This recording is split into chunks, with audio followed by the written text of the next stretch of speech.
Já se perguntou quanto tempo uma pessoa consegue viver em silêncio? Não falo do silêncio físico, mas daquele que nasce dentro da alma e vai corroendo cada pedaço de quem você acredita ser. Eu vivi em silêncio por 17 anos. Um silêncio que queimava minha garganta toda vez que engolia as palavras que não podia dizer. Um silêncio que me fazia sufocar nas madrugadas, encarando o teto enquanto aguardava o carro dele estacionar na garagem, trazendo consigo perfumes que não eram meus. Me chamo Joana, e quando me casei com Enéas, aos 18 anos, acreditava estar cumprindo o propósito que Deus tinha para mim.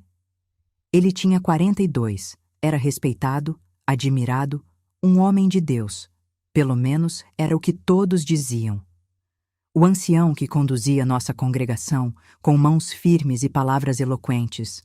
O homem que, aos olhos de todos, era um exemplo de retidão e sabedoria. Ninguém conseguia enxergar o que acontecia quando as portas se fechavam. Aprendi a chorar sem fazer barulho. Descobri como sorrir enquanto morria por dentro. Tornei-me especialista em disfarçar marcas roxas com maquiagem barata e em criar desculpas criativas para olhos inchados. É alergia, eu dizia. Não dormi bem, explicava. E todos acreditavam, porque quem desconfiaria da esposa do homem mais respeitado da congregação? As pessoas costumam dizer que o tempo cura tudo, mas não é bem assim. O tempo não cura. Ele apenas nos ensina a conviver com as feridas. Durante anos, aprendi a viver com o coração partido, fazendo refeições em família enquanto fingia não notar os olhares que meu marido lançava às jovens irmãs da congregação. Enquanto fingia não saber dos encontros secretos, das mensagens escondidas, das mentiras contadas com a mesma boca que pregava a palavra nas reuniões de domingo. Você consegue imaginar como é sorrir e dizer amém enquanto seu marido prega sobre fidelidade conjugal? Como é servir café depois do culto para a mulher com quem ele está traindo você? Como é lavar as camisas com batom na gola e, mesmo assim, preparar seu prato favorito para o jantar? Talvez você pense que fui fraca por não ter ido embora. Talvez pense que deveria ter denunciado, gritado, exposto tudo. Mas a vida raramente oferece escolhas simples para mulheres como eu, criadas para servir, obedecer e suportar. Quando você tem 4 filhos pequenos, nenhuma formação profissional e uma comunidade inteira que depende da imagem perfeita da sua família, a porta de saída parece trancada com 1000 cadeados. Esta não é apenas uma história sobre traição ou sobre um casamento fracassado. É uma história sobre como o silêncio pode ser a mais profunda forma de violência. E sobre como, mesmo após anos sufocando minha própria voz, consegui finalmente redescobrir o som que era só meu. Nasci no subúrbio do Rio de Janeiro, em uma família simples e extremamente religiosa. Meu pai, funcionário dos Correios, e minha mãe, costureira por encomenda, criaram a mim e meus 2 irmãos mais velhos dentro dos rígidos princípios da nossa congregação. Desde pequena, aprendi que o maior propósito de uma mulher era ser uma boa esposa e mãe, servir ao Senhor e obedecer à autoridade masculina. Primeiro ao pai, depois ao marido. Nossas tardes de domingo eram religiosamente dedicadas às reuniões no salão simples onde nossa congregação se reunia. Foi ali, nos bancos de madeira, com almofadas costuradas por minha mãe, que conheci Enéas pela primeira vez. Eu tinha apenas 12 anos. Ele, na casa dos 30, acabara de se mudar para a nossa congregação, vindo de Minas Gerais com recomendações brilhantes e uma reputação impecável como líder espiritual. Lembro claramente do respeito com que meu pai o tratava, da admiração nos olhos da minha mãe quando ele fazia visitas à nossa casa para estudos bíblicos familiares. Observe como um homem de Deus se comporta, Joana. Minha mãe sussurrava enquanto eu servia biscoitos e suco nas reuniões. E eu observava, fascinada pela sua eloquência, pelo conhecimento que parecia infinito das Escrituras, pelo respeito que todos lhe conferiam. Aos 16 anos, comecei a notar seus olhares. No início, confundi com interesse paternal. Afinal, ele era 24 anos mais velho. Quando completei 17, Enéas procurou meu pai para uma conversa privada. Naquela noite, meus pais me chamaram à sala para anunciar que o respeitado ancião havia pedido minha mão em casamento. É uma honra para nossa família, filha, meu pai declarou com os olhos marejados de emoção. Um homem de Deus escolheu você. Não houve perguntas sobre meus sentimentos ou desejos. Na nossa comunidade, um casamento assim era considerado uma bênção divina, uma confirmação de que eu havia sido criada corretamente. Lembro-me de sorrir e agradecer, enquanto internamente um turbilhão de emoções contraditórias me consumia. Medo, honra, confusão e uma centelha de orgulho por ter sido escolhida por alguém tão respeitado. O noivado durou apenas 6 meses. Nossas conversas, sempre supervisionadas por alguém da família, giravam em torno dos planos dele para nossa vida juntos, da casa que compraríamos, dos filhos que teríamos, do papel que eu desempenharia como esposa de um líder espiritual. Eu concordava com tudo, repetindo as frases que havia aprendido desde pequena sobre submissão e companheirismo. Casei-me em um sábado ensolarado de setembro, 2 semanas após completar 18 anos. Meu vestido, costurado por minha mãe com renda comprada a prestações, era modesto e elegante, como convinha a uma noiva da nossa congregação. Enéas esperava-me no altar, imponente em seu terno escuro, 42 anos estampados em algumas rugas de expressão e nos fios grisalhos que começavam a aparecer em suas têmporas. Serás submissa e fiel ao teu marido, assim como a igreja é submissa a Cristo? Perguntou o pastor que conduzia a cerimônia. Sim, respondi, sem imaginar a dimensão do compromisso que estava assumindo. Naquela noite, em um pequeno hotel no centro da cidade, nossa breve lua de mel, antes de iniciarmos a vida no apartamento que ele havia comprado, descobri o primeiro indício do que seria minha vida dali em diante. Sua gentileza estudada desapareceu assim que a porta se fechou, dando lugar a um homem possessivo e controlador, que encarava meu corpo como propriedade recém-adquirida. Uma boa esposa não demonstra vergonha diante do marido, disse ele, enquanto eu, tremendo, tentava esconder minha inexperiência e medo. É seu dever me satisfazer sempre que eu desejar. Na manhã seguinte, enquanto ele tomava banho, observei minha imagem no espelho embaçado do banheiro e não reconheci a mulher que me encarava de volta. Com 18 anos recém-completados, eu já não era mais menina, mas ainda não sabia como ser a mulher que ele exigia que eu fosse. O pequeno apartamento no subúrbio rapidamente tornou-se ao mesmo tempo meu refúgio e minha prisão. Nas primeiras semanas de casamento, dediquei-me a transformá-lo em um lar acolhedor. Escolhi cortinas claras para a sala, plantei manjericão e alecrim em vasinhos na janela da cozinha e arrumei com carinho os poucos livros que Enéas me permitia ter, todos de cunho religioso ou sobre administração do lar. Minha rotina estabeleceu-se como um relógio preciso. Acordava às 5 da manhã para preparar o café dele antes que saísse para o trabalho numa repartição pública. Passava o dia cuidando da casa, cozinhando, estudando as lições para os encontros da congregação. Às terças e quintas, nossa sala transformava-se em local de estudos bíblicos, e eu servia café e biscoitos enquanto Enéas conduzia as discussões com sua autoridade característica. Foi numa dessas reuniões, apenas 3 meses após nosso casamento, que percebi pela primeira vez o que estava acontecendo. Conceição, uma viúva de aproximadamente 35 anos, havia se mudado recentemente para o bairro e começado a frequentar nossa congregação. Naquela noite, enquanto eu servia os biscoitos caseiros que havia preparado pela manhã, notei o olhar demorado de Enéas sobre ela, um olhar que nunca direcionava a mim, nem mesmo em nossos momentos mais íntimos.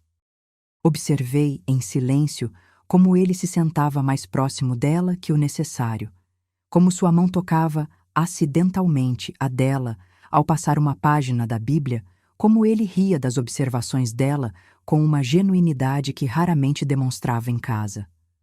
Um nó formou-se em minha garganta, mas mantive o sorriso no rosto, como havia aprendido a fazer.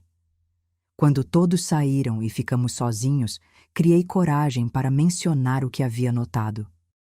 Enéas, percebi que você e a irmã Conceição parecem próximos, comentei enquanto lavava as xícaras do café. O som dos seus passos aproximando-se fez meu estômago contrair. Antes que pudesse continuar, senti sua mão pesada atingir meu rosto com força suficiente para me fazer cambalear. A xícara que eu segurava espatifou-se no chão. Nunca mais ouse questionar meu caráter, sibilou, segurando meu queixo com força para que olhasse em seus olhos. Sou um ancião respeitado. Homens como eu não são questionados, especialmente por suas próprias esposas, entendeu? Assenti, em choque, enquanto lágrimas silenciosas escorriam pelo meu rosto. Ele soltou meu queixo com um movimento brusco. Limpe essa bagunça antes de vir para o quarto, e não me faça esperar. Agachei-me para recolher os cacos, as mãos trêmulas, enquanto tentava processar o que havia acontecido. Lembrei-me das palavras da minha mãe antes do casamento. Uma esposa sábia sabe quando falar e quando calar-se. Eu havia falhado em meu primeiro teste. Nas semanas seguintes, aprendi a arte do silêncio. Observava, sem comentar, as ligações que ele recebia e se afastava para atender. Fingia não notar quando chegava tarde após compromissos da congregação, trazendo consigo o perfume que não era o meu. Aperfeiçoei a habilidade de entrar em um estado quase meditativo, quando ele exigia seus direitos conjugais, especialmente após noites em que chegava particularmente tarde. 6 meses após nosso casamento, descobri que estava grávida. A notícia, que deveria ter trazido alegria, encheu-me de um pavor inexplicável. Um filho significava um vínculo permanente, a impossibilidade definitiva de escape. Quando contei a Enéas, ele pareceu genuinamente feliz, pela primeira vez desde que nos casamos. Um filho é uma bênção de Deus, declarou, abraçando-me com uma ternura incomum. Vamos anunciar à congregação no próximo domingo. E assim foi. De pé ao lado dele, diante de toda a comunidade, recebi abraços e felicitações, enquanto ele proclamava que o Senhor havia abençoado nossa união. Eu sorria, como era esperado, enquanto internamente uma dúvida crescia. Será que esse filho traria alguma mudança em nosso casamento? Será que Enéas se tornaria o homem que todos acreditavam que ele era? A resposta veio algumas semanas depois, quando, entrando inesperadamente em seu escritório para deixar uma xícara de chá, surpreendi-o ao telefone. Não posso falar agora, sussurrou a pessoa do outro lado da linha. Joana está em casa. Sim, nos encontramos amanhã no lugar de sempre. Nossos olhares se cruzaram quando percebeu minha presença. Depositei silenciosamente a xícara sobre a mesa e saí, fechando a porta atrás de mim. Naquela noite, pela primeira vez, chorei abertamente na cama ao seu lado. Ele simplesmente virou-se, dando-me as costas. Os hormônios da gravidez estão te deixando emotiva, comentou antes de adormecer, enquanto eu encarava o teto, uma mão sobre minha barriga que começava a crescer, perguntando-me que tipo de mundo eu estava trazendo meu filho para conhecer. Os anos passaram com a velocidade de um relógio quebrado, lentamente, dolorosamente, em um ciclo interminável de dias que se repetiam. 4 filhos depois, Guilherme, Raquel, Lucas e o pequeno Daniel, eu havia me tornado especialista na arte de administrar uma casa, criar crianças e manter aparências. De fora, éramos a família modelo da congregação, o respeitado ancião Enéas, sua dedicada esposa Joana e os 4 filhos bem comportados que ocupavam o segundo banco nas reuniões de domingo. Meu primogênito, Guilherme, estava com 14 anos quando o evento que mudaria tudo aconteceu. Raquel tinha 12, Lucas 9. E o pequeno Daniel acabara de completar 6. 17 anos haviam se passado desde meu casamento, e eu vivia em uma espécie de anestesia emocional, executando minhas funções diárias com precisão mecânica, mantendo o sorriso no rosto quando necessário, ignorando os sinais cada vez mais evidentes das aventuras de Enéas. Foi numa quarta-feira comum, exatamente como tantas outras. Eu preparava o almoço enquanto as crianças estavam na escola. Enéas, que normalmente almoçava no centro da cidade próximo ao seu trabalho, havia dito que viria em casa naquele dia. Algo sobre documentos que precisava buscar. O som da chuva batendo na janela da cozinha criava uma melodia reconfortante enquanto eu picava legumes para a sopa. O telefone tocou. O antigo aparelho fixo que ficava no corredor, entre a sala e a cozinha. Sequei as mãos no avental e atendi. Alô, residência da família Menezes. Um breve silêncio seguido por uma voz feminina hesitante. Joana, é você? Não reconheci imediatamente quem falava.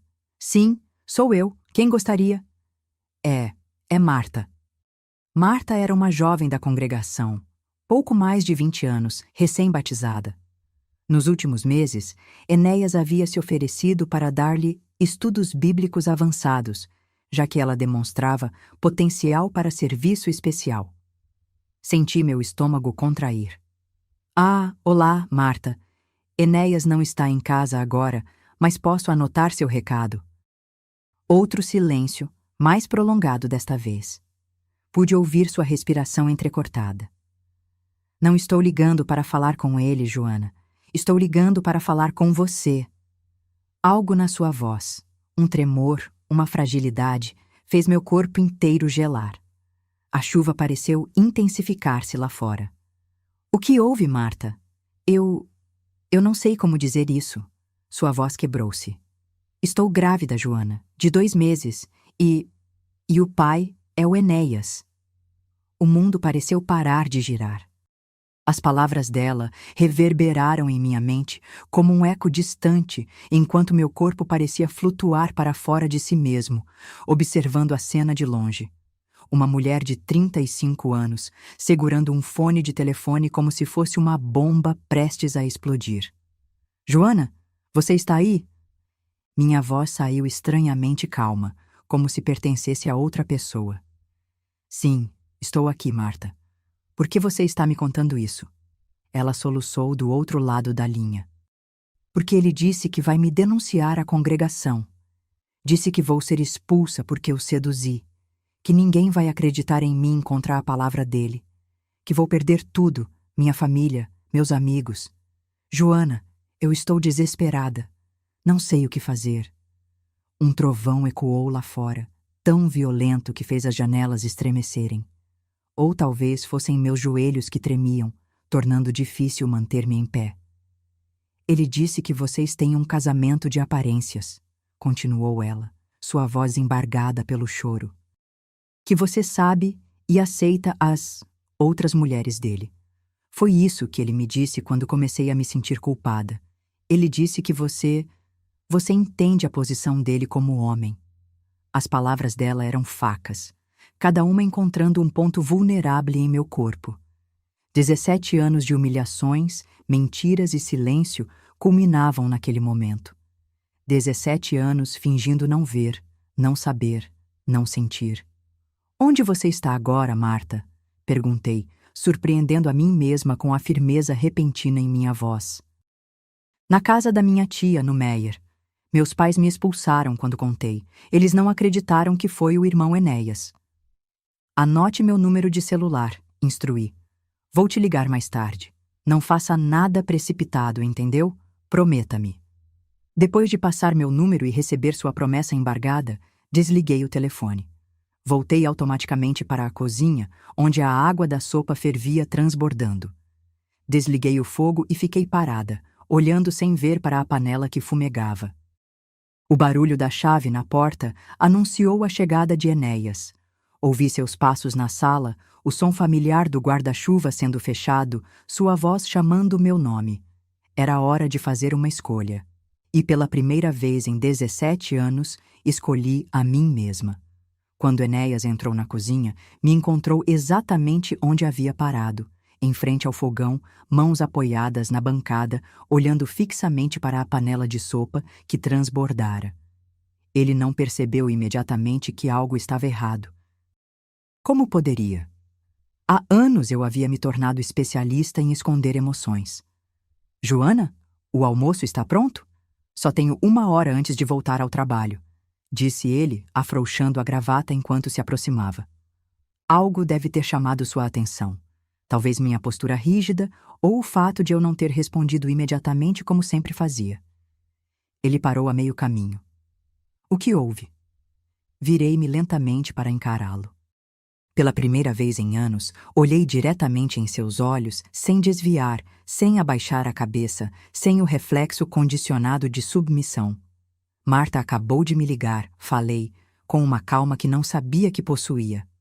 Ela está grávida. De você. O rosto dele transformou-se numa sucessão rápida de expressões. Surpresa, raiva, e então aquela máscara de indignação virtuosa que ele havia aperfeiçoado ao longo dos anos. Que absurdo é esse? Essa menina está obviamente perturbada. Como você pode acreditar nesse tipo de... Não, interrompi, a palavra saindo como uma pequena explosão. Não me lembrava da última vez que havia interrompido Enéas. Talvez nunca tivesse feito isso antes. Não comece com isso. Não comigo. Não mais. Ele piscou, aturdido pela interrupção. Sua expressão endureceu. Abaixe esse tom comigo, Joana. Não sei que história maluca essa menina inventou, mas você, como minha esposa, deveria estar do meu lado, não questionando meu caráter com base nas palavras de... Ela disse que você contou a ela que temos um casamento de aparências. Continuei, ignorando sua tentativa de retomar o controle. Que eu aceito suas escapadas, que eu entendo suas necessidades como homem. Minha voz tremia agora, não de medo, mas de uma raiva que vinha de tão fundo dentro de mim que eu mal reconhecia sua origem. 17 anos de emoções reprimidas emergiam como uma tsunami. Você destruiu a vida dessa menina, assim como fez com tantas outras antes dela, e eu deixei acontecer. Fiquei em silêncio enquanto você usava seu poder, sua posição para... A mão dele ergueu-se tão rápido que não tive tempo de recuar. O golpe atingiu meu rosto com uma força que me fez cambalear contra o fogão. O gosto metálico de sangue invadiu minha boca, onde meu lábio havia se partido contra meus próprios dentes. Você não sabe do que está falando, rosnou ele, aproximando-se novamente com o punho erguido. Essa vagabunda está mentindo, e você está escolhendo acreditar nela ao invés do seu próprio marido? Depois de tudo que fiz por você, dei-lhe um teto, dei-lhe filhos, dei-lhe um lugar de respeito na congregação. Sem mim, o que você seria? Naquele momento, algo estranho aconteceu. Em vez do medo familiar que normalmente me paralisava, senti uma calma surreal me invadir. Era como se eu estivesse assistindo a cena de fora do meu corpo. Uma mulher de meia-idade encurralada contra um fogão, sangue escorrendo pelo queixo, encarando um homem 2 vezes mais forte que ela. Mas aquela mulher não era mais a mesma. Sem você, respondi lentamente, saboreando cada palavra, eu seria livre. A fúria nos olhos dele era algo quase palpável. Ele avançou novamente, mas desta vez, em um movimento puramente instintivo, minha mão encontrou a panela ainda quente sobre o fogão. Não pensei, simplesmente agi. O metal quente conectou-se com o lado do seu rosto, com um som horrível, e ele caiu para trás, uivando de dor, mãos cobrindo a face atingida. O choque do que havia feito percorreu meu corpo como uma corrente elétrica. Minha primeira reação, condicionada por anos de submissão, foi pedir perdão, ajudá-lo, minimizar o que tinha acontecido. Mas então, olhando para ele caído no chão da cozinha, gritando obscenidades enquanto segurava o rosto queimado, algo dentro de mim solidificou-se. uma determinação que eu nunca havia experimentado antes. Com as pernas tremendo, contornei sua figura no chão e caminhei até o telefone. Havia 2 números que eu precisava ligar. Primeiro para a emergência, depois para minha irmã mais velha, que há anos oferecia um lugar para mim e as crianças. Ofertas que eu sempre recusava. "O que você pensa que está fazendo?" gritou Enéas da cozinha, sua voz distorcida pela dor. "O que deveria ter feito há muito tempo", respondi, enquanto discava o primeiro número. Nas horas que se seguiram, nossa casa transformou-se em um cenário surreal. A ambulância chegou primeiro, levando Enéas para o hospital, sua face parcialmente coberta por compressas, enquanto ele alternava entre ameaças dirigidas a mim e explicações confusas aos paramédicos sobre um acidente doméstico. Os vizinhos se aglomeraram nas janelas e portas, observando com curiosidade mal disfarçada. Alguns membros da congregação apareceram, atraídos pelo burburinho que se espalhou rapidamente. Eu permaneci sentada na sala, um pano úmido pressionado contra meu lábio partido, esperando as crianças voltarem da escola, esperando minha irmã chegar de Niterói, esperando que meu coração parasse de bater tão violentamente contra meu peito. Uma sensação estranha tomou conta de mim.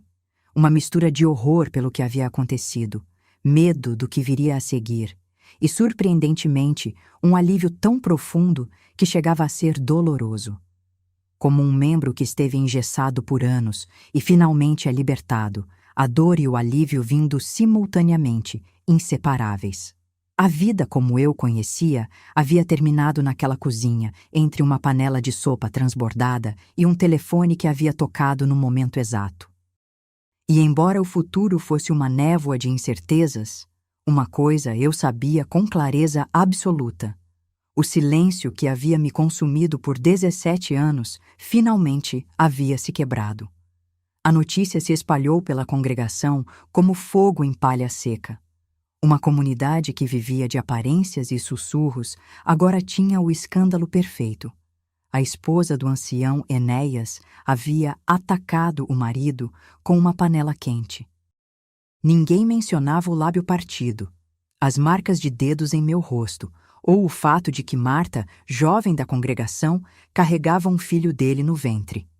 Quando busquei minhas crianças na escola naquela tarde, já sentia os olhares. Os outros pais mantinham distância, como se meu descontrole fosse contagioso. Guilherme, meu primogênito, foi o primeiro a perceber que algo havia mudado drasticamente. "O que aconteceu com seu rosto, mãe?" perguntou ele, enquanto entrávamos no táxi que nos levaria à casa de minha irmã Teresa, em Niterói. "Houve uma briga", respondi simplesmente, "entre seu pai e eu." Os 4 permaneceram silenciosos durante toda a travessia da ponte Rio-Niterói, cada um absorvendo a informação à sua maneira. Raquel, sempre a mais intuitiva, segurou minha mão no banco traseiro, seus olhos dizendo o que sua boca não conseguia expressar. Finalmente. Teresa nos recebeu de braços abertos no pequeno apartamento de 2 quartos, sem julgamentos, sem perguntas incômodas. Apenas o alívio claro em seus olhos por finalmente me ver longe dele. "O sofá-cama é seu", disse ela, apontando para a sala. "As crianças podem ficar no quarto de hóspedes por enquanto." Por enquanto. 2 palavras que carregavam o peso do provisório, da incerteza. Em poucas horas, havia passado de esposa de ancião com uma casa própria no subúrbio a uma mulher separada, abrigada temporariamente, com 4 crianças e nenhuma perspectiva clara de futuro.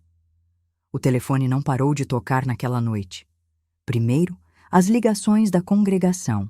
O outro ancião, irmão Josias, sua esposa Lourdes, algumas irmãs que se diziam preocupadas, mas, na verdade, buscavam detalhes suculentos para alimentar os rumores. Teresa respondia a todos com a mesma firmeza. "Joana não pode falar agora. Ela entrará em contato quando estiver pronta." Depois veio a chamada que congelou meu sangue. Enéas, do hospital, sua voz distorcida pela raiva e pelos analgésicos. "Você destruiu tudo. cuspiu ele ao telefone quando Teresa relutantemente me passou o aparelho. Sabe o que vai acontecer agora? Vou garantir que você nunca mais veja as crianças. Vou denunciá-la à polícia por tentativa de homicídio. E a congregação? Você está acabada, Joana. Expulsa, desassociada, ninguém mais vai sequer olhar na sua cara. Minhas mãos tremiam, mas minha voz manteve-se firme. Enéas, se você me denunciar, vou contar tudo. Sobre Marta, sobre as outras, sobre os anos de abuso, sobre o dinheiro da congregação que desaparecia misteriosamente. Tem certeza de que quer isso? O silêncio do outro lado da linha foi mais eloquente que qualquer resposta. Finalmente ele falou. A voz agora um sibilo controlado. Você não seria capaz. Pense nas crianças, no escândalo, no que todos vão dizer. Eu tenho pensado nas crianças pelos últimos 17 anos. Agora estou pensando em mim também. Desliguei o telefone com um clique suave que pareceu selar o fim de uma era. Na manhã seguinte, enquanto as crianças ainda dormiam, Teresa me encontrou na pequena varanda, observando o sol nascer sobre a baía de Guanabara. E agora? Perguntou ela, passando-me uma xícara de café. Não sei, admiti. 17 anos sendo a esposa do ancião Enéas, e agora não sei quem sou. Você é Joana, respondeu ela simplesmente. Sempre foi, só precisava se lembrar disso. A primeira semana foi uma montanha-russa emocional. As crianças precisaram ser matriculadas em escolas próximas, explicações tiveram que ser criadas, o mínimo de roupas e pertences pessoais recuperados da casa que agora parecia pertencer a uma vida anterior. O mais difícil foi o comitê judicial da congregação. 3 anciãos, incluindo o próprio Enéas, com o rosto parcialmente enfaixado, sentados em cadeiras altas, enquanto eu ocupava uma pequena cadeira solitária à frente deles. Como num tribunal medieval, fizeram perguntas, buscaram detalhes, exigiram arrependimento pelo meu ato de violência contra um ungido de Jeová. E quanto ao ato dele contra Marta? Perguntei, interrompendo o discurso moralista do ancião Josias. E quanto aos anos de infidelidade? De abuso? O silêncio que se seguiu foi cortado pela voz controlada de Enéas. Minha esposa está claramente perturbada. A menina inventou essa história absurda e, infelizmente, Joana, em sua fragilidade emocional, escolheu acreditar nela ao invés de confiar no marido. A decisão veio na semana seguinte. Eu seria desassociada por violência doméstica e por espalhar mentiras caluniosas contra um servo nomeado. O que significava, na prática, que todos os membros da congregação, incluindo familiares, deveriam me tratar como morta. Nenhum contato, nenhuma conversa, nenhum reconhecimento de minha existência. O golpe mais duro veio quando Enéas moveu uma ação pela guarda dos 4 filhos, alegando minha instabilidade mental e comportamento violento. Como um homem de posses e posição, com uma casa própria e o apoio de toda uma comunidade religiosa, ele parecia ter todas as vantagens. Mas havia uma coisa que Enéas jamais compreendeu: a força que uma mulher encontra quando finalmente decide lutar não apenas pelos outros, mas por si mesma. Senhora Menezes, com todo respeito, suas qualificações são limitadas. A mulher do Departamento de Recursos Humanos me olhava por cima dos óculos com uma mistura de pena e impaciência. Era minha 12ª entrevista de emprego em 3 semanas, e o resultado parecia destinado a ser o mesmo dos anteriores. Tenho experiência com administração doméstica, organização, sou pontual e aprendo rápido. Argumentei, as palavras soando cada vez mais vazias a cada repetição. Entendo, mas precisamos de alguém com, no mínimo, ensino médio completo e experiência comprovada no varejo. Saí do shopping center com o peso do fracasso curvando meus ombros. No ponto de ônibus, verifiquei minha carteira. Restavam apenas R$ 23 dos 200 que Teresa havia me emprestado. O dinheiro estava acabando e com ele, minhas esperanças. A batalha judicial pela guarda das crianças consumia não apenas meus escassos recursos financeiros, mas também minha energia emocional. O advogado que aceitou meu caso, um jovem recém-formado, amigo do filho mais velho de Teresa, cobrava apenas o mínimo necessário, mas mesmo assim era um valor que eu mal podia pagar. A lei favorece a mãe em casos de guarda, explicou ele em nosso primeiro encontro. Mas seu ex-marido tem armas poderosas, estabilidade financeira, uma casa própria e, principalmente, o testemunho de toda uma comunidade sobre seu desequilíbrio. A audiência preliminar confirmou seus temores. Sentada na sala fria do tribunal, observei Enéas entrar com seu terno impecável, acompanhado de 3 membros da congregação. O contraste não poderia ser mais gritante. Eu, em meu único conjunto social, já desbotado, sentada ao lado de um advogado que mal saíra da universidade. Sua Excelência, minha cliente foi vítima de abuso psicológico e físico durante anos, argumentou meu advogado. O incidente com a panela foi um ato de legítima defesa após ser agredida. Objection, meritíssimo. Não há qualquer registro policial de violência doméstica nos 17 anos de casamento, rebateu o advogado de Enéas, um homem de meia-idade com voz trovejante. O que temos são testemunhas do caráter exemplar do meu cliente e um incidente violento perpetrado pela senhora Menezes, que resultou em queimaduras de 2º grau. O juiz, um homem de idade avançada com olhos cansados, determinou visitas supervisionadas enquanto o caso prosseguia. As crianças permanecem com o pai, que mantém a casa familiar e a estabilidade financeira, até decisão final. No caminho de volta ao apartamento de Teresa, chorei silenciosamente no ônibus. Não apenas pela decisão judicial, mas pela cruel ironia. Eu havia finalmente encontrado coragem para sair, apenas para descobrir que o mundo lá fora parecia tão hostil quanto o cativeiro que deixara.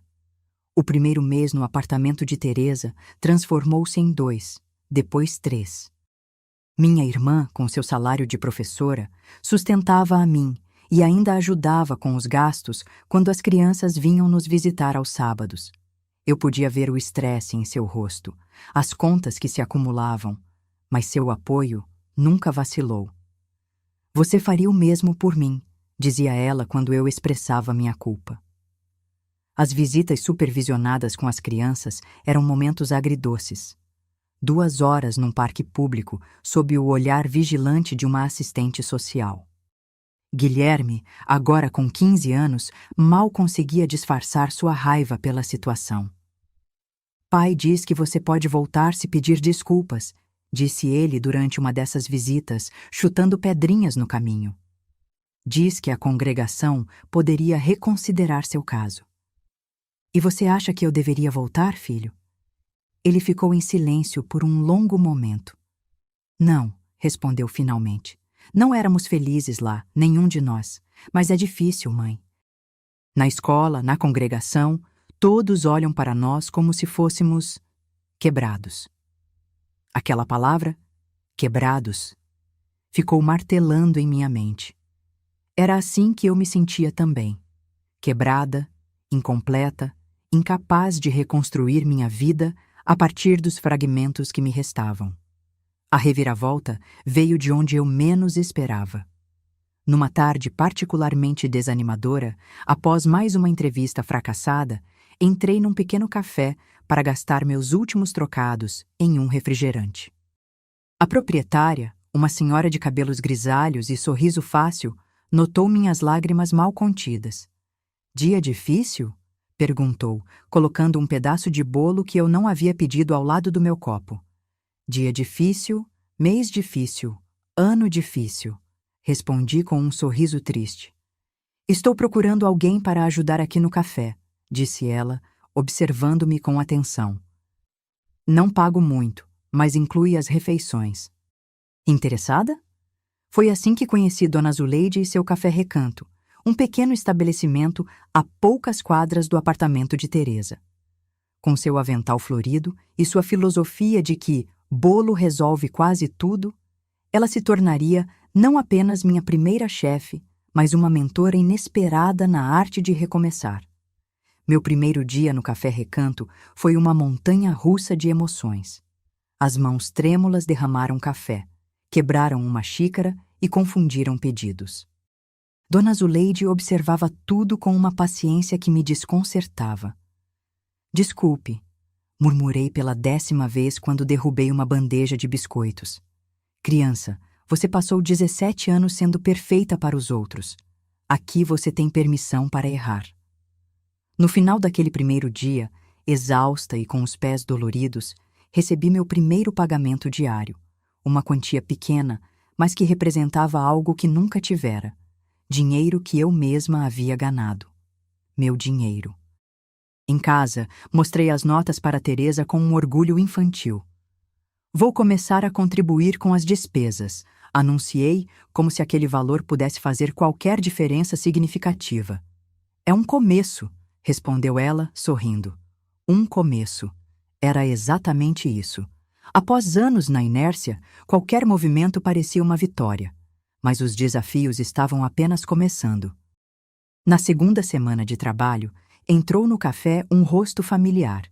Irmã Lourdes, esposa do ancião Josias, acompanhada de 2 outras mulheres da congregação. O sangue gelou em minhas veias quando nossos olhares se cruzaram. Lourdes pareceu igualmente surpresa, mas recuperou-se rapidamente. Não sabia que você trabalhava aqui, disse ela, numa voz baixa enquanto as outras se acomodavam na mesa. Comecei recentemente, respondi, tentando manter a dignidade enquanto segurava o bloco de pedidos. Um silêncio desconfortável se estabeleceu entre nós.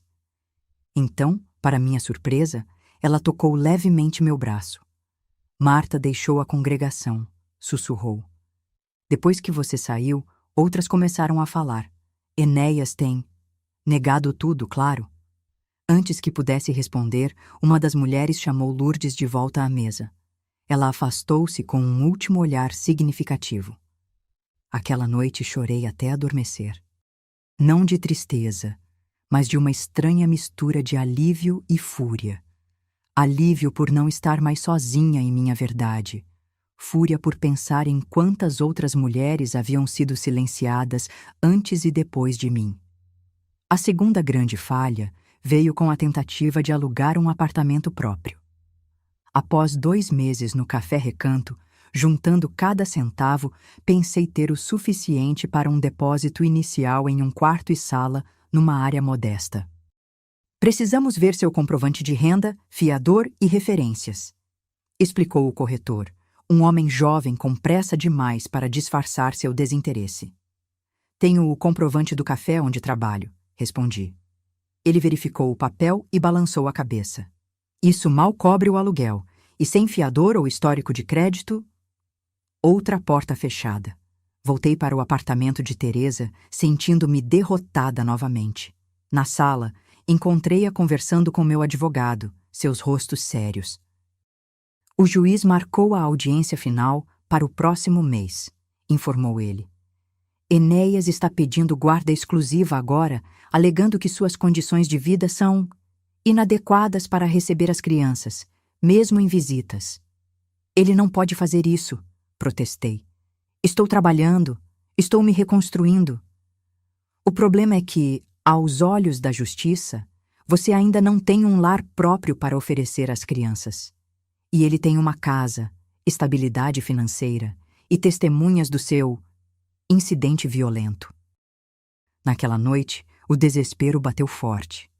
Sentada na pequena varanda, contemplei a possibilidade de desistir, voltar para Enéas, pedir perdão, retomar meu lugar de esposa silenciosa. Pelo menos assim estaria com meus filhos. Foi Teresa quem me encontrou ali, olhos fixos no vazio, derrotada. Ele ligou, não foi? Perguntou sentando-se ao meu lado. Assenti. Enéas havia telefonado mais cedo, sua voz macia como veludo. As crianças sentem sua falta, Joana. Eu sinto sua falta. Podemos resolver isso, como família. A congregação está disposta a reconsiderar seu caso, se você demonstrar verdadeiro arrependimento. Estou pensando em voltar, confessei a Teresa, as palavras saindo como uma traição a mim mesma. Minha irmã ficou em silêncio por um longo momento. Então, segurou minhas mãos entre as suas. Lembra quando éramos crianças e você quebrou o braço caindo daquela árvore? Você chorou a noite inteira, não de dor, mas porque estava com medo de tentar subir novamente. E daí? E daí que no dia seguinte, com o braço engessado e tudo, você estava lá, no primeiro galho. Disse que se não subisse logo, nunca mais teria coragem. Lágrimas escorriam pelo meu rosto. É diferente agora. Estou perdendo meus filhos, Teresa. Não, não está perdendo. Está lutando por eles. E por você. Sei que parece impossível agora, mas se você voltar para ele, vai perder algo muito mais valioso. A mãe que seus filhos realmente precisam. Uma mulher forte, que enfrenta seus medos, que não se submete a abusos, que mostra, pelo exemplo, que sempre há um caminho, mesmo quando parece que todas as portas estão fechadas. Fiquei em silêncio, deixando suas palavras penetrarem. Talvez ela estivesse certa. Talvez esta fosse minha árvore para escalar novamente, com medo, com dor, mas com a certeza de que ficar no chão seria uma derrota muito maior. O Café Recanto tornou-se meu refúgio nos meses que se seguiram. Dona Zuleide, percebendo minha situação cada vez mais desesperadora, aumentou minhas horas e, consequentemente, meu salário. Mas a verdadeira mudança veio quando ela me encontrou experimentando novas receitas de bolo na cozinha, depois do horário de fechamento. Onde aprendeu a fazer isso? Perguntou, observando-me decorar um bolo de cenoura com chocolate. Sempre gostei de cozinhar, respondi, envergonhada por ter usado ingredientes sem permissão. Na congregação, eu organizava os eventos e festas. A comida sempre ficava por minha conta. Seus olhos brilharam com uma ideia súbita. Sabe, tenho recebido pedidos de encomendas para festas, mas sempre recuso porque não dou conta sozinha. Se você conseguir criar algumas opções de doces e salgados... Assim nasceu a seção de encomendas do Café Recanto. Comecei timidamente. Alguns bolos simples, tortas salgadas, quiches, mas logo as encomendas aumentaram, baseadas no boca a boca dos clientes satisfeitos. O trabalho extra significava mais dinheiro, mais independência, e algo que eu não tinha há muito tempo: orgulho pelo que fazia. Você tem um dom, comentou Dona Zuleide após um cliente elogiar entusiasticamente meus doces.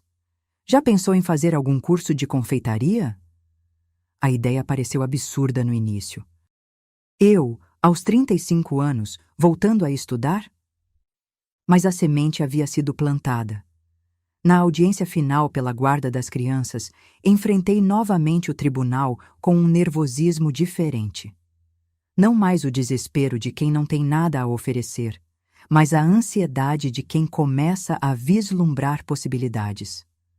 Sua Excelência, minha cliente agora possui emprego fixo, argumentou meu advogado. Está juntando dinheiro para alugar seu próprio espaço e demonstra compromisso com a reconstrução de sua vida. O advogado de Enéas, entretanto, foi implacável. Um trabalho de meio período em um café, sem garantias trabalhistas, sem plano de saúde, sem estabilidade, e ainda vivendo de favor na casa da irmã. Comparado ao ambiente estável que meu cliente oferece, com uma casa própria e todos os confortos para as crianças, não há realmente competição. Quando o juiz me deu a palavra, respirei fundo. Senhor juiz, é verdade que não tenho muito a oferecer materialmente neste momento. Mas estou construindo algo sólido, passo a passo. Mais importante que isso, estou mostrando aos meus filhos que uma mulher pode recomeçar, pode se valorizar, pode dizer não ao abuso e à submissão. Olhei diretamente para Enéas enquanto continuava. O que eles aprendem vivendo com o pai é que poder e controle são mais importantes que respeito e honestidade, que aparências importam mais que verdade. A decisão do juiz foi salomônica, guarda compartilhada, com as crianças passando finais de semana alternados comigo, desde que eu estabelecesse residência própria em 6 meses. Não era ideal, mas era uma chance. Saí do tribunal com uma determinação renovada. Aquela mesma semana, inscrevi-me em um curso noturno de confeitaria básica numa escola técnica pública. A cada aula, descobria não apenas novas técnicas e receitas, mas partes de mim mesma que haviam sido sufocadas por anos. O curso me conectou com outras mulheres, algumas também reconstruindo suas vidas após relacionamentos abusivos, outras buscando independência financeira, todas compartilhando não apenas receitas, mas histórias e força. Foi através de uma colega de curso que surgiu minha grande oportunidade. Marília, uma senhora de 60 anos que fazia o curso por hobby, ficou impressionada com meus doces. Minha filha tem uma pequena loja de produtos naturais em Ipanema, contou ela durante um intervalo.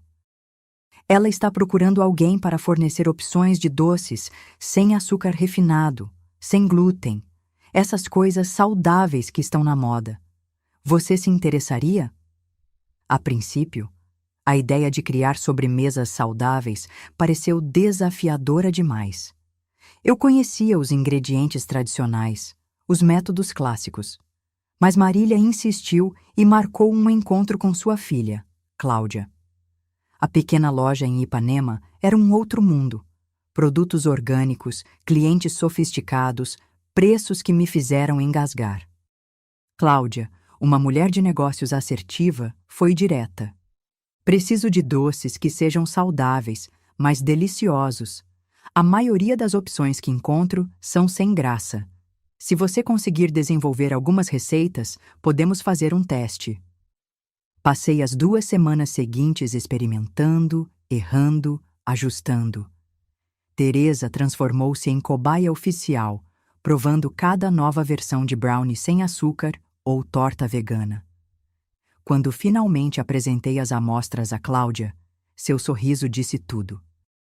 Isso é exatamente o que eu procurava. Podemos começar com uma encomenda semanal e ver como os clientes reagem. Aquela primeira encomenda paga, com embalagens elegantes exibindo pequenas etiquetas com "Doces da Joana", representou muito mais que dinheiro. Era a prova tangível de que eu poderia, de fato, reconstruir minha vida, tijolo por tijolo, receita por receita. O prazo de 6 meses estabelecido pelo juiz se aproximava rapidamente. Apesar do sucesso crescente com meus doces na loja de Cláudia e das encomendas no Café Recanto, os valores ainda não eram suficientes para alugar um apartamento adequado para receber meus filhos. As noites passaram a ser preenchidas por cálculos impossíveis e pesadelos, onde eu perdia definitivamente a guarda das crianças. Numa terça-feira chuvosa, enquanto entregava uma encomenda na loja de Cláudia, encontrei-me com uma cliente que mudaria o rumo da minha história. Vitória, uma arquiteta de meia-idade, provou um dos meus bolos sem glúten e praticamente gemeu de prazer. "Isso é divino. Quem faz?" perguntou a Cláudia. "É a Joana, nossa fornecedora. Está bem ali", apontou Cláudia em minha direção. Vitória aproximou-se com um interesse quase intimidador. "Você tem cartão? Site? Instagram?" Constrangida, expliquei que ainda estava começando, trabalhando em pequena escala. Ela me estendeu seu cartão. "Estou organizando um evento para 50 pessoas no próximo mês. Seria sua maior encomenda até agora?" Assenti, tentando esconder meu pânico. Ela continuou. "Meu irmão está abrindo um café no Leblon focado em produtos artesanais. Ele precisa de alguém que forneça doces diferenciados. Se você impressionar no meu evento, posso apresentá-los." Aquela oportunidade era exatamente o que eu precisava, mas também representava um risco enorme. Precisaria investir em ingredientes, alugar equipamentos maiores, talvez até contratar ajuda.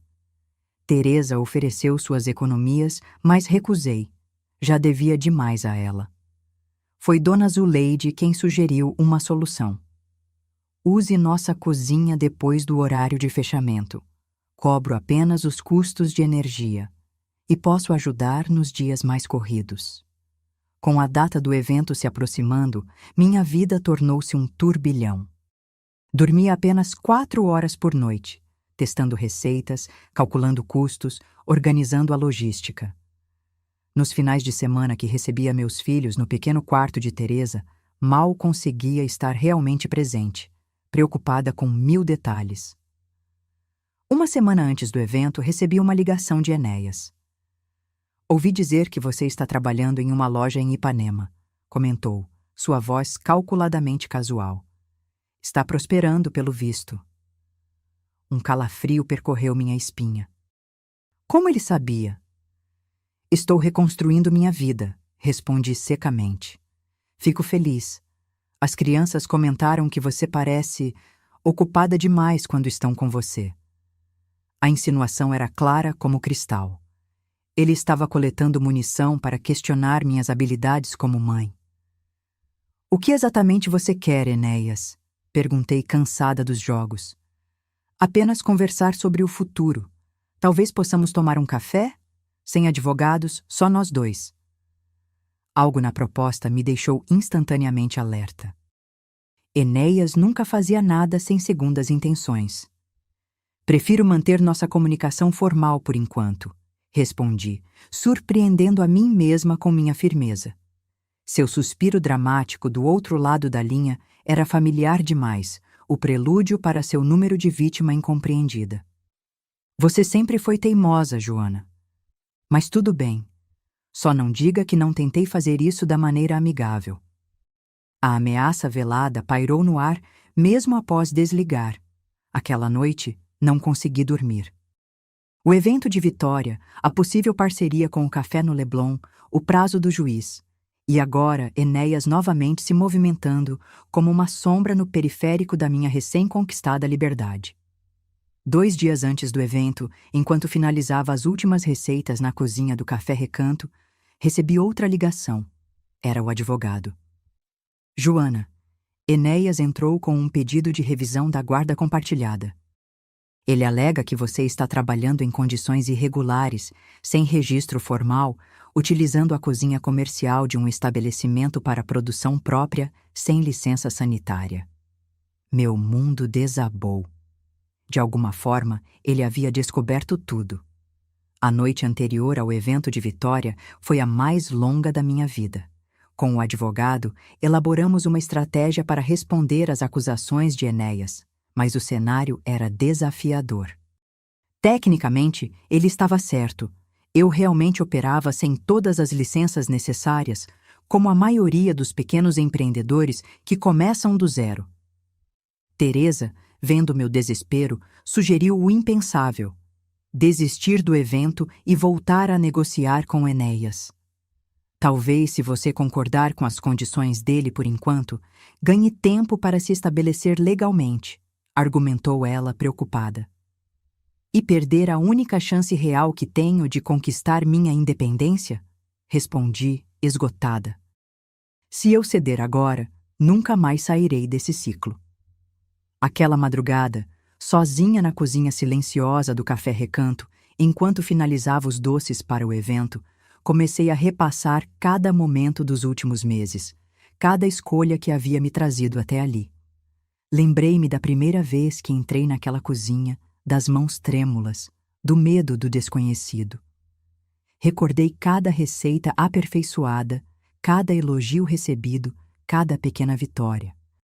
Pensei nos meus filhos, especialmente em Laura, minha caçula de 10 anos, que na última visita havia dito, enquanto me ajudava a decorar cupcakes: "Quando crescer, quero ser forte igual a você, mamãe." Forte. Era assim que ela me via agora. Não como a mãe submissa que abaixava os olhos quando o pai falava, mas como uma mulher que enfrentava o mundo com suas próprias mãos. Às 4 da manhã, exausta mas decidida, liguei para a Vitória. Me desculpe pela hora, comecei quando ela atendeu, sonolenta. Preciso ser completamente honesta com você. Contei tudo, Minha situação com Enéas, a batalha pela guarda das crianças, as acusações sobre minha operação irregular. Entregarei seu pedido com a mesma qualidade que prometi, garanti. Mas precisava que soubesse que existe um risco, se houver alguma denúncia. Seu silêncio do outro lado me aterrorizou. Finalmente, ela suspirou. Joana, espero que seus doces sejam realmente tão bons quanto Cláudia diz, porque estou prestes a colocar a reputação do meu evento em suas mãos. Mas entendo lutas difíceis. Passei por algo semelhante há 20 anos. Pela primeira vez em dias, senti um nó na garganta se desfazer. Quanto às licenças, continuou ela, meu irmão está precisando de alguém não apenas para fornecer, mas para gerenciar toda a operação de doces do café. Com carteira assinada, tudo legal.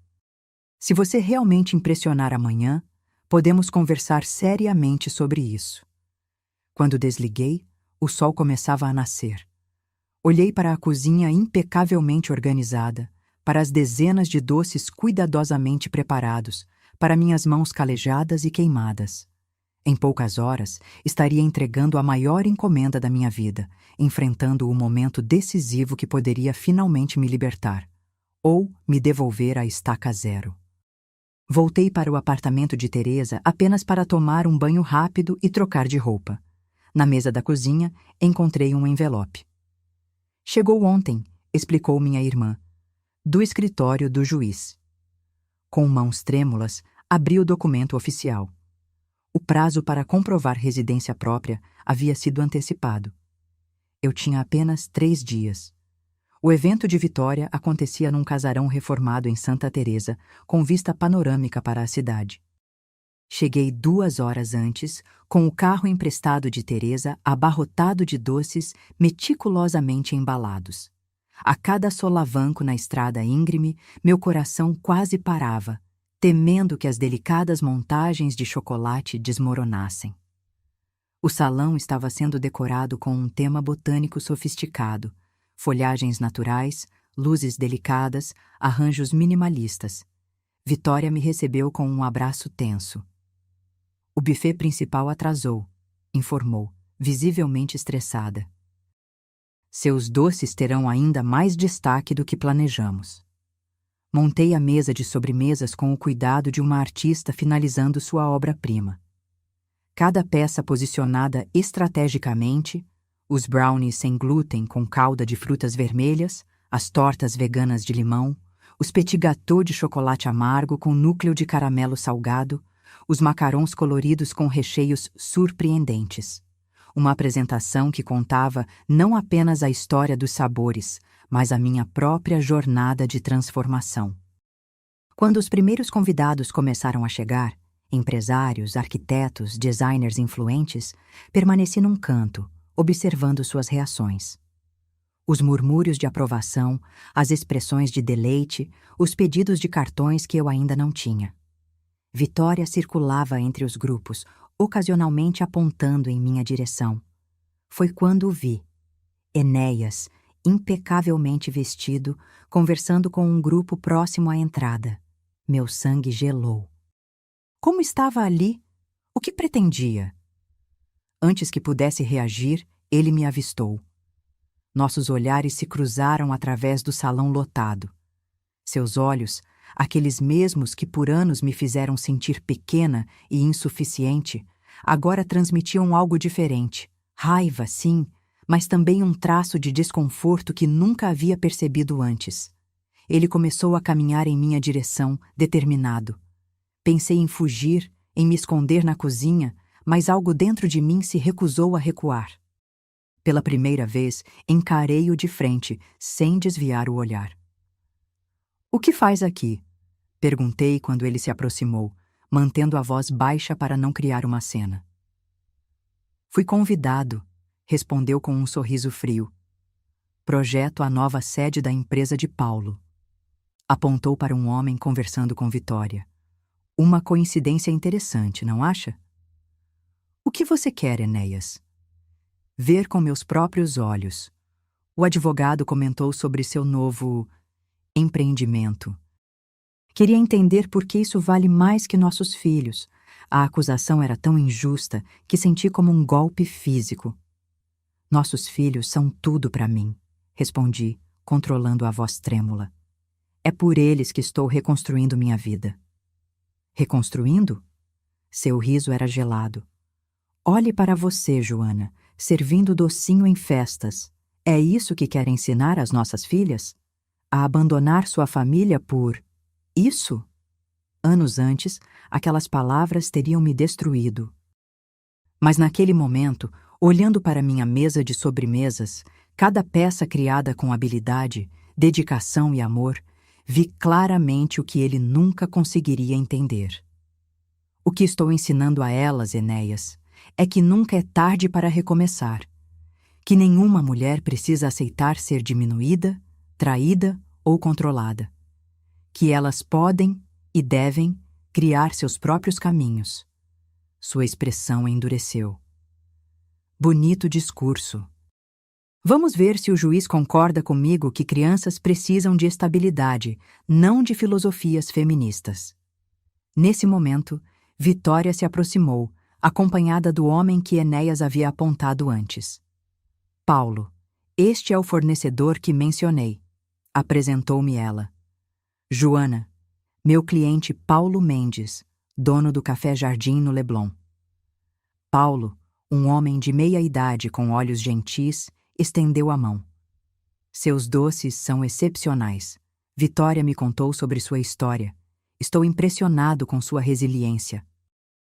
Enéas observava, atordoado, enquanto Paulo continuava. Preciso de alguém para gerenciar a confeitaria do café. Carteira assinada, salário compatível com o mercado. O apartamento sobre o estabelecimento também está disponível para aluguel, se interessar. A expressão de Enéas oscilou entre incredulidade e fúria contida enquanto Paulo detalhava a proposta. Um emprego formal. Um apartamento.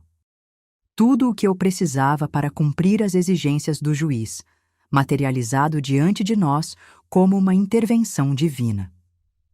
Podemos conversar em meu escritório amanhã? Sugeriu Paulo. Traga seus documentos e podemos formalizar tudo rapidamente. Quando ele e Vitória se afastaram, Enéas permaneceu imóvel, processando o que acabara de testemunhar. Que conveniente, murmurou finalmente, o sarcasmo mal disfarçando seu desconforto. Parece que você teve mais sorte do que merece. Não foi sorte, Enéas. Foi trabalho duro e pessoas que acreditaram em mim. Nosso confronto foi interrompido pelo microfone sendo ligado. Vitória, no centro do salão, chamava a atenção dos convidados. Antes do encerramento, quero apresentar oficialmente a pessoa responsável pelos doces extraordinários desta noite. Joana, por favor, venha aqui. Relutante, caminhei até ela, consciente dos olhares, especialmente o de Enéas, que permaneceu onde estava, observando. Joana representa o que mais admiro: coragem para recomeçar e talento para transformar desafios em arte. Seus doces não são apenas deliciosos, são uma declaração de independência. Os aplausos ecoaram pelo salão. Vitória passou-me o microfone, um gesto que não havíamos combinado. Paralisada, olhei para a multidão elegante. Nunca havia falado em público antes. Enéas sempre o fizera por nós dois. Minha voz falhou. Limpei a garganta e tentei novamente. Obrigada pela oportunidade. Há 1 ano, eu não imaginaria estar aqui. Cada doce que criei carrega uma parte da minha história, de transformação, de encontrar doçura mesmo depois do amargo. Meus olhos encontraram os de Enéas na multidão. Ele parecia menor de alguma forma, menos intimidador. Aprendi que recomeçar não significa apagar o passado, mas construir sobre ele. E que, às vezes, precisamos quebrar para poder nos reconstruir mais fortes.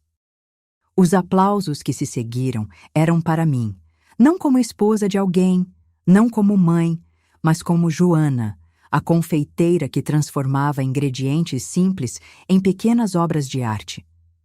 Enéas havia desaparecido quando terminei, Mais tarde, ao guardar os últimos recipientes vazios, todos os doces haviam sido consumidos, um sucesso absoluto, recebi dezenas de pedidos de cartões e perguntas sobre encomendas futuras.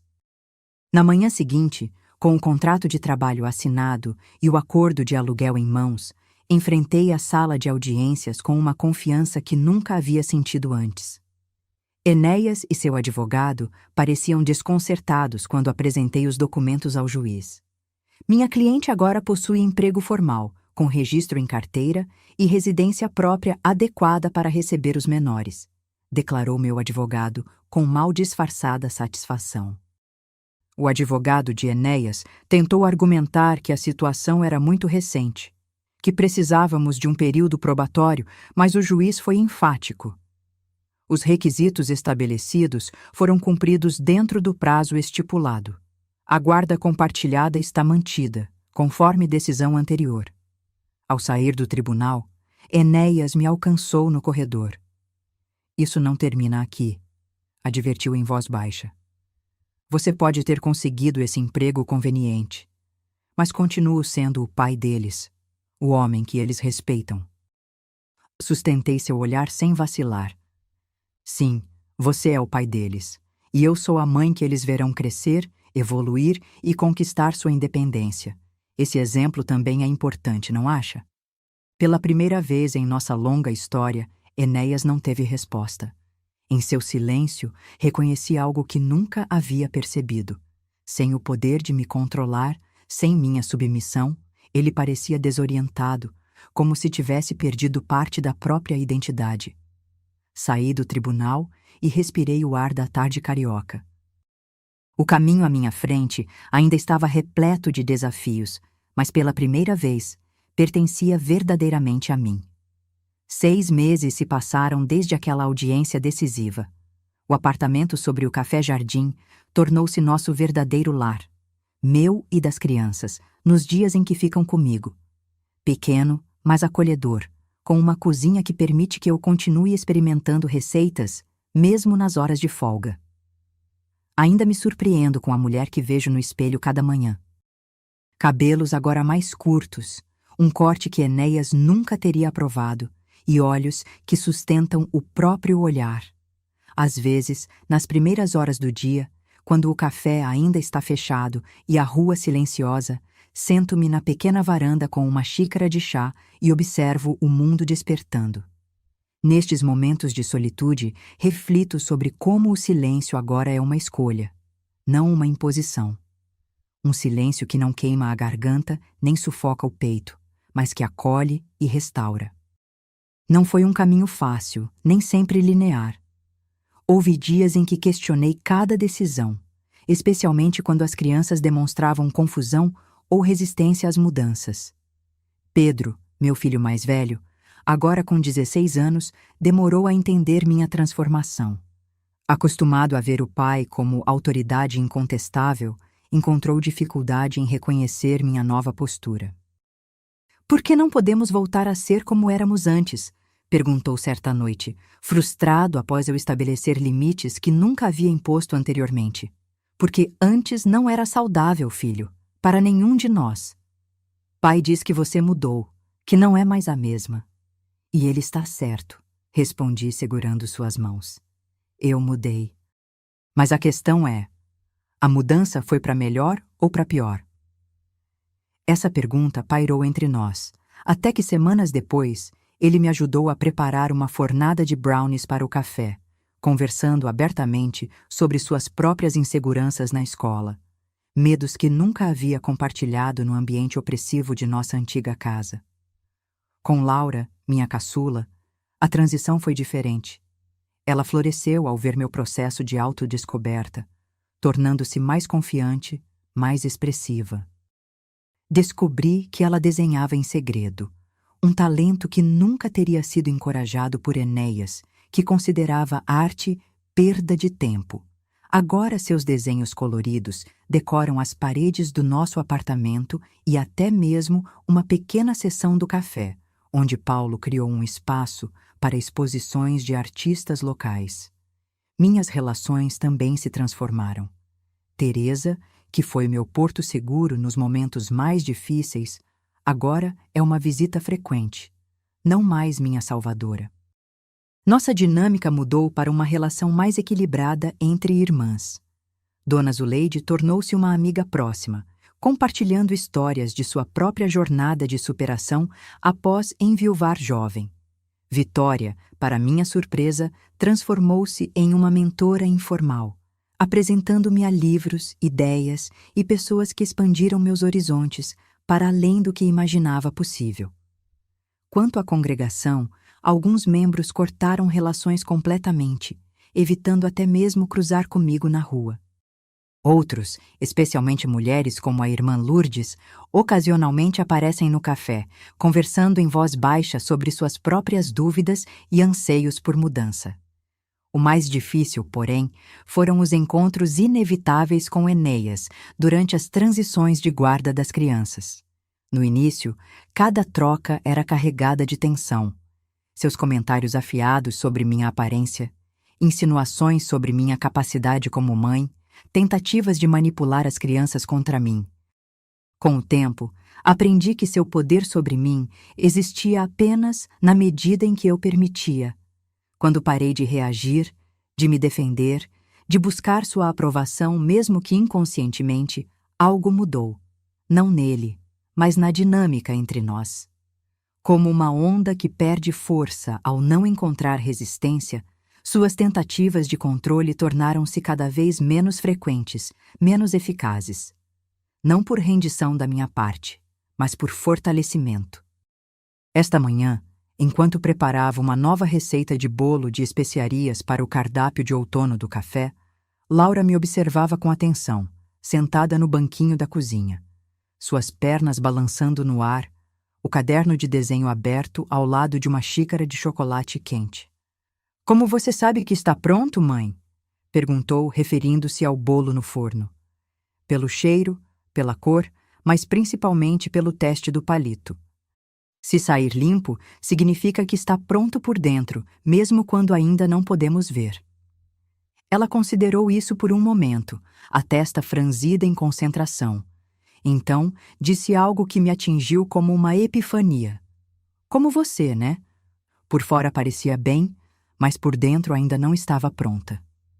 Às vezes, a sabedoria vem das bocas mais inesperadas. Sim, durante anos fui como um bolo que parecia pronto por fora, cumprindo todas as expectativas visíveis, sorrindo, servindo, obedecendo. Mas por dentro, algo crucial ainda precisava de tempo, de calor, de transformação. Às vezes me perguntam se me arrependo de ter esperado tanto tempo para partir. 17 anos é quase metade da minha vida, afinal. Não tenho uma resposta simples. Cada dia de silêncio me moldou, tanto nas cicatrizes quanto na força que desenvolvi para carregá-las. Meus filhos são frutos daqueles anos, e por eles jamais poderia me arrepender completamente. O que sei é que libertação não é um destino, mas uma jornada contínua. Ainda há dias em que acordo com a voz dele ecoando em minha mente, questionando minhas decisões, meu valor. Dias em que o medo retorna, sorrateiro como uma sombra sob a porta. A diferença é que agora reconheço essas vozes como fantasmas, memórias poderosas, mas sem substância real. Para as mulheres que, como eu, vivem em silêncios que queimam, tenho apenas isto a oferecer. Seu valor não depende da validação de ninguém. Sua voz, mesmo rouca pelo desuso, ainda é sua. E não importa quanto tempo tenha passado, nunca é tarde demais para redescobri-la. Não existe um momento perfeito para recomeçar. Não existe um mapa infalível para reconstruir-se. Cada jornada é única, feita de pequenos passos, recuos ocasionais e a coragem de tentar novamente. Semana passada, Pedro voltou de um fim de semana com o pai, visivelmente perturbado. Depois de alguma resistência, confessou: "Ele disse que você provavelmente vai nos substituir com uma nova família, agora que está independente." Em vez de defender-me imediatamente, como teria feito antes, perguntei: "E o que você acha disso?" Ele pensou por um momento. Acho que ele não entende que você não queria se livrar da gente. Só queria se livrar de como ele te tratava. A compreensão nos olhos dele me encheu de esperança. Não apenas por mim, mas pela pessoa que ele está se tornando. Alguém capaz de enxergar além das manipulações, de questionar narrativas impostas, de reconhecer a diferença entre amor e controle. Talvez esse seja o maior triunfo de todos. Não apenas ter encontrado minha própria voz, mas ter criado espaço para que meus filhos encontrem as deles. Hoje, quando preparo um doce especialmente delicado, como aqueles macarons que exigem tanta precisão e paciência, me lembro de que as coisas mais valiosas frequentemente nascem dos processos mais desafiadores, que às vezes precisamos quebrar completamente, como as claras batidas em neve, para nos transformarmos em algo novo e mais forte. O silêncio não me define mais, nem mesmo minha história com Enéas. O que me define são as escolhas que faço agora, a cada dia, a cada momento. Como digo aos meus filhos, não somos definidos pelo que vivemos, mas pelo que escolhemos fazer com nossa experiência. E eu escolho transformar meu sofrimento em força, meu silêncio em voz, minhas feridas em sabedoria, e, principalmente, escolho transformar ingredientes simples em pequenas obras de arte, adoçando o mundo, um prato de cada vez.